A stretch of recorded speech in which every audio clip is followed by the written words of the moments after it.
Глава Ингушетии побывал в гостях у семьи Юсуфа Измайлова. Мальчик обратился на программу «Прямая линия», прошедшую 25 декабря, с видеопосланием, в котором попросил коляску для людей с ограниченными возможностями здоровья. У 8-летнего Юсуфа инвалидность первой группы. Руководитель субъекта в ходе посещения пообщался с членами семьи Измайловых, в которой растут еще двое братьев и сестра Юсуфа.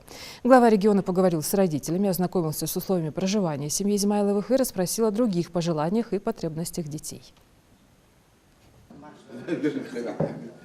Юсуф, он Хавирсу. А там давай walk. А? Говорил я? Ну вот. Ждал меня? Да.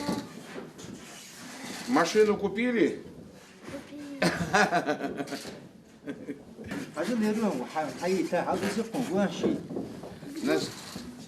Где кнопка? Кнопки? Вот сколько их у тебя. У тебя очень много кнопок. Главное, у тебя есть ремни страховочные. Представляешь? Так что все можешь поднимать, опускать. Так. О, видишь, фары у тебя еще. Спасибо, что... Да ладно. Спасибо, Алдей Жвач.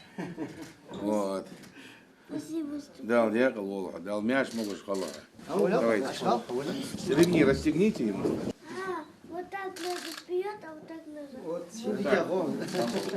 Подожди, это не включает, это включили, это включили.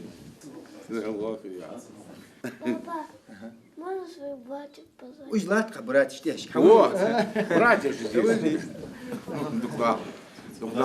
Вот, они быстро разберутся, наверное. Быстро. А, еще, а вам, чтобы скучно не было, держите. Это вам тоже подарок.